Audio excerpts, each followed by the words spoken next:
All right. Can you see the gift that keeps on giving? That is my question to you, and also a journal prompt for you to really sit down with today.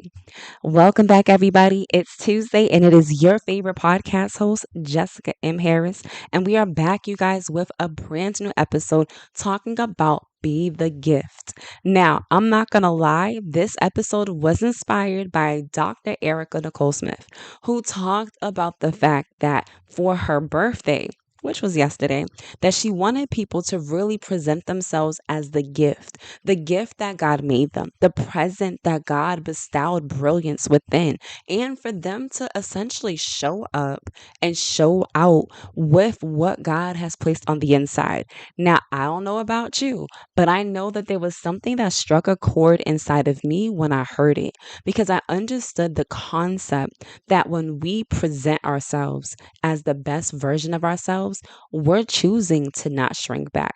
We're choosing to step up. We're choosing to go forth. And we're choosing to walk in the presence that God gives us, meaning we're showing up in spaces that may not make sense to other people, but God's grace is there. We're showing up in places because God has already made room for our gifts to shine. We're showing up being an example of what it looks like to walk out in this life by faith because someone else needs to see what that looks like. There is an opportunity that we all have to be an example, to show forth praise unto God, to be led by the Spirit, and to help other people see what God can really do with the transformation in our minds, in our lives, with our loved ones, our children, families, jobs, you name it, he's able to do it. The scripture that I want to leave you guys with as we start off this episode is Luke 137, that all things are possible with God. And the reason why I think this is super important is because we have to be a people who are willing to really believe in that statement, right? Because think about it. Revelations 12:11 reminds us that we're able to overcome by the blood of the Lamb and by the testing of our and by the sharing of our testimonies. We know that when we hear testimonies, we're able to respond and be like, oh my gosh, that was so amazing. That was incredible. And now we have heard an act of faith. And hearing that act of faith has now registered within ourselves. And now we have this moment to declare, God, I believe it, that if you do it for them, you can do it for me. Because Romans 2:11 says that you are not a respecter of persons. Are you able to take that with you today? That if he did it for them, he can do it for you too. That to me is part of being the gift. It's part of showing up. It's part of being present. It doesn't mean that you're going to be perfect. It doesn't mean that everything is going to always work out the way that you anticipate. But what it does give is an opportunity for someone to see real life, fluid moments take place in the movements that you do day to day. Meaning, just like our children watch us and we are an example to them of how to live, of how to treat each other, of how to treat people that are around us, the good, the bad, the ugly, in between, even when you driving, if you know what I mean. But watching that, right, take place from a child's perspective gives them the opportunity to make room in their minds about how they are able to interact with other people. How we respond is a representation to how they respond. Think about Jesus Christ. When the disciples asked him, how often am I supposed to forgive? And he says 70 times 7, right? And they're looking like, or 70 times 70, right? Whatever the number was, y'all. But understanding that concept, it was a lot. Meaning, Jesus wasn't telling them just forgive once and done, but he was giving them the understanding that there was this ongoing process that was taking place. And I want us to embrace that concept. You know that we're in season 6 and we're talking about she became. But part of she became is embracing the presence, right, of who she is in her present season, what she's been through, honoring the past, not letting it dampen her, but really being able to respond differently. because she understands her story as a representation that someone else needs, a blueprint, right? That someone else can work from. Many of us, right? And I'm including me here because this isn't just a me thing, this is a us thing. We have all been through different seasons, right? We talk about it all the time. But there's a point in our lives where God allows us to show up in those particular spaces and to breathe life into something new. I met a woman recently, right, who was talking about the concept that she had been asking God for these things to open up for her, and they've been praying about it, they've been talking about it, and all these things, right? And God has been answering, but it didn't look the way necessarily that people may have thought. It came through another individual.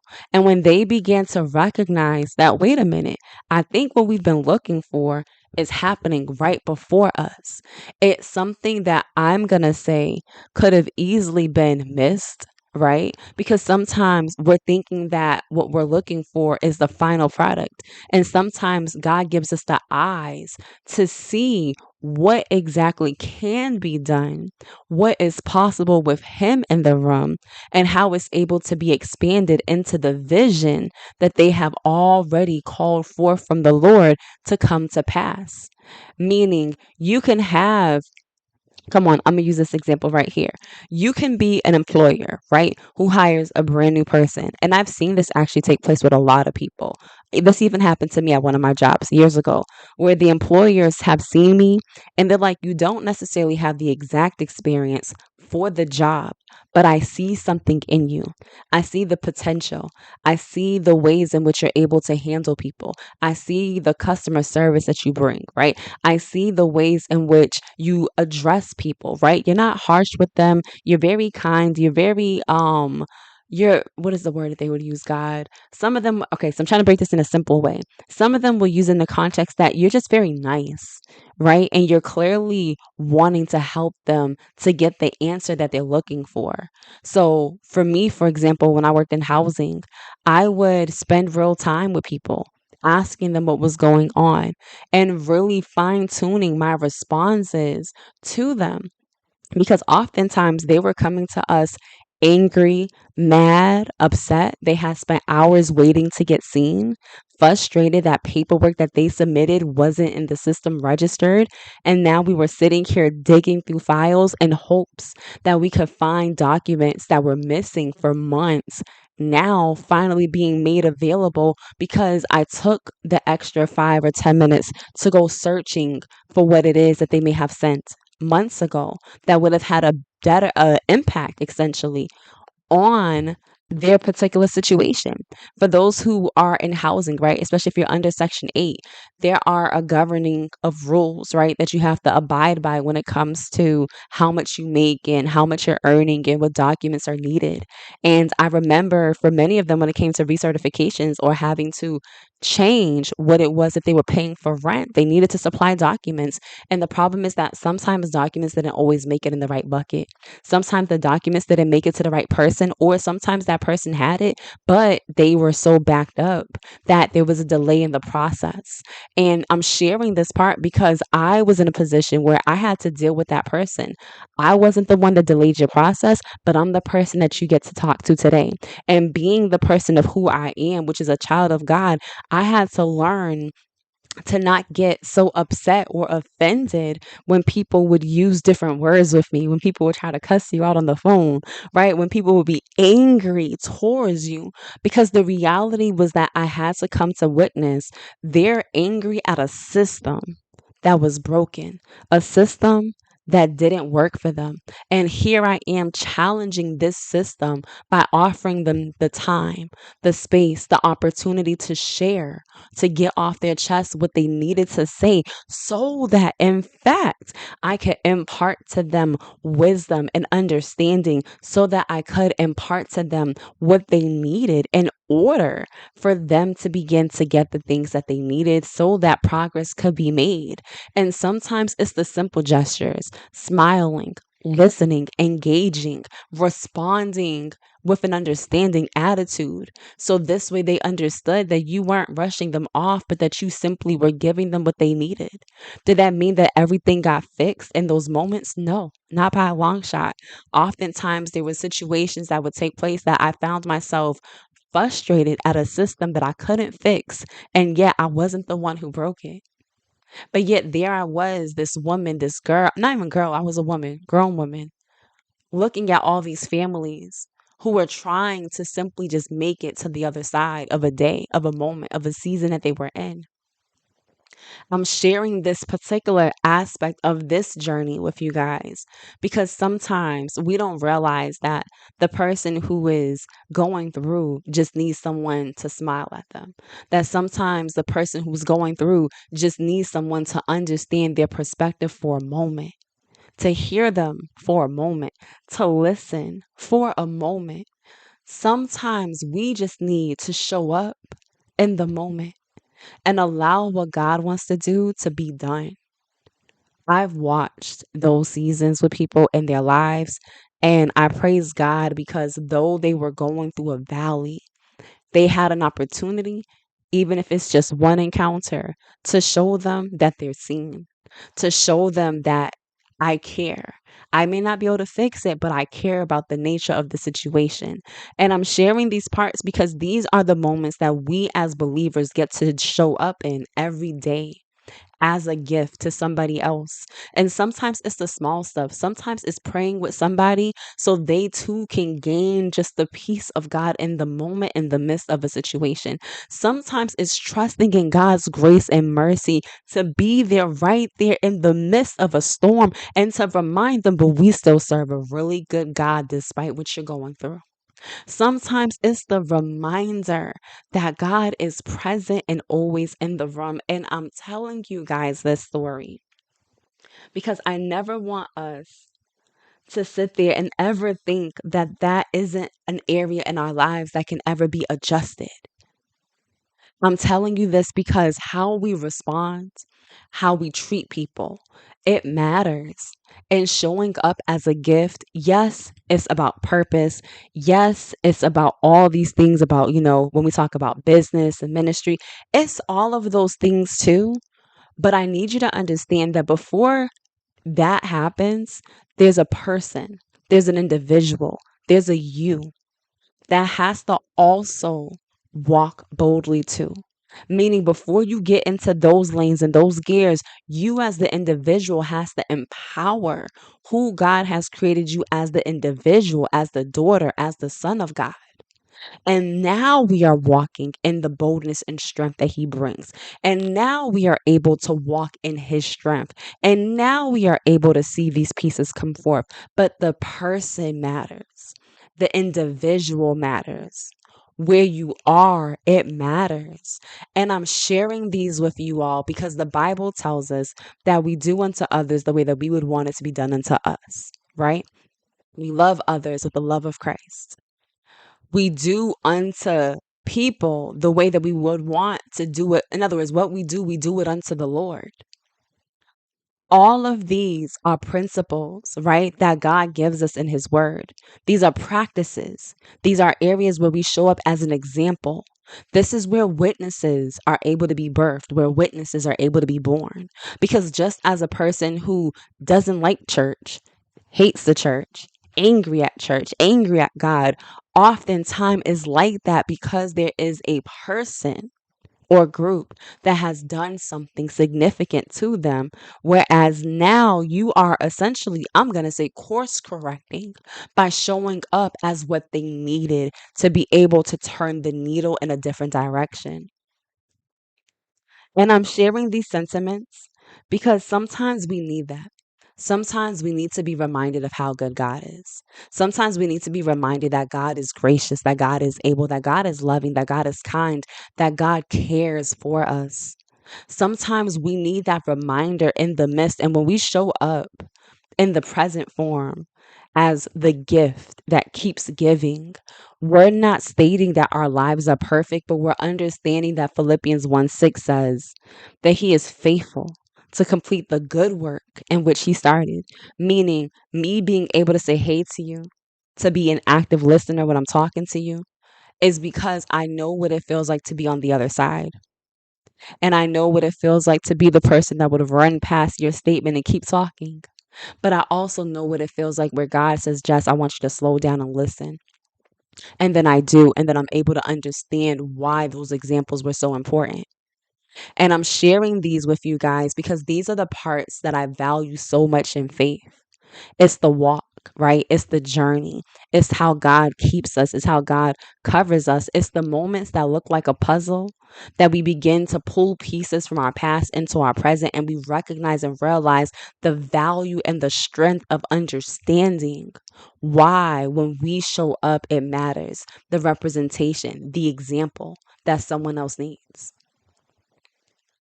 There's people that take chances on us all the time to do something when we may not be quote unquote ready or quote unquote equipped from our perspective.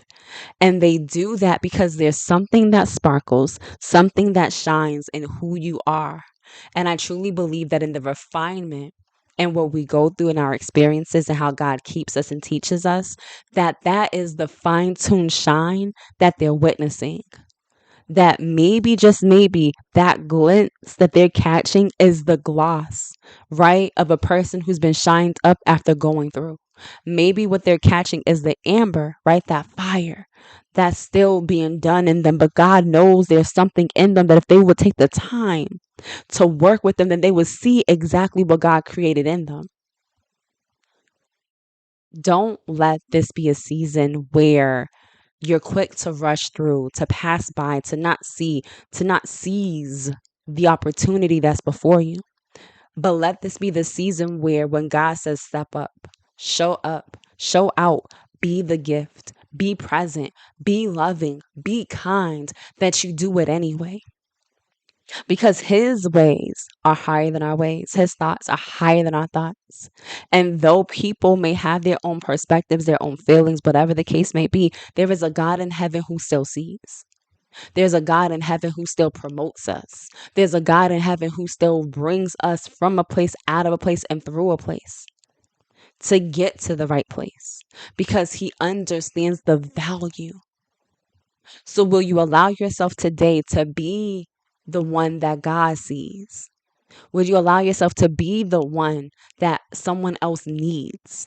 Will you allow yourself to show up and to steward not just the representation of Christ, but to really embody it through and through, not just when you're around others, but even behind closed doors, even when the doors close, even when the shades go down, even when the lights go out? Will you still be that person? And can you still perceive the light that God has within you to be able to light up a room, to be able to shift a trajectory of a situation, to be able to proclaim his word despite what it looks like?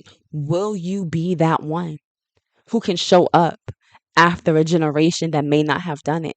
Will you be that one to keep going even when no one else wants to? Will you be that one? And that is the question that I want you guys to answer. Will you choose today to be that one? God tells us in the word that we're called and that we're separated, right? We're set apart.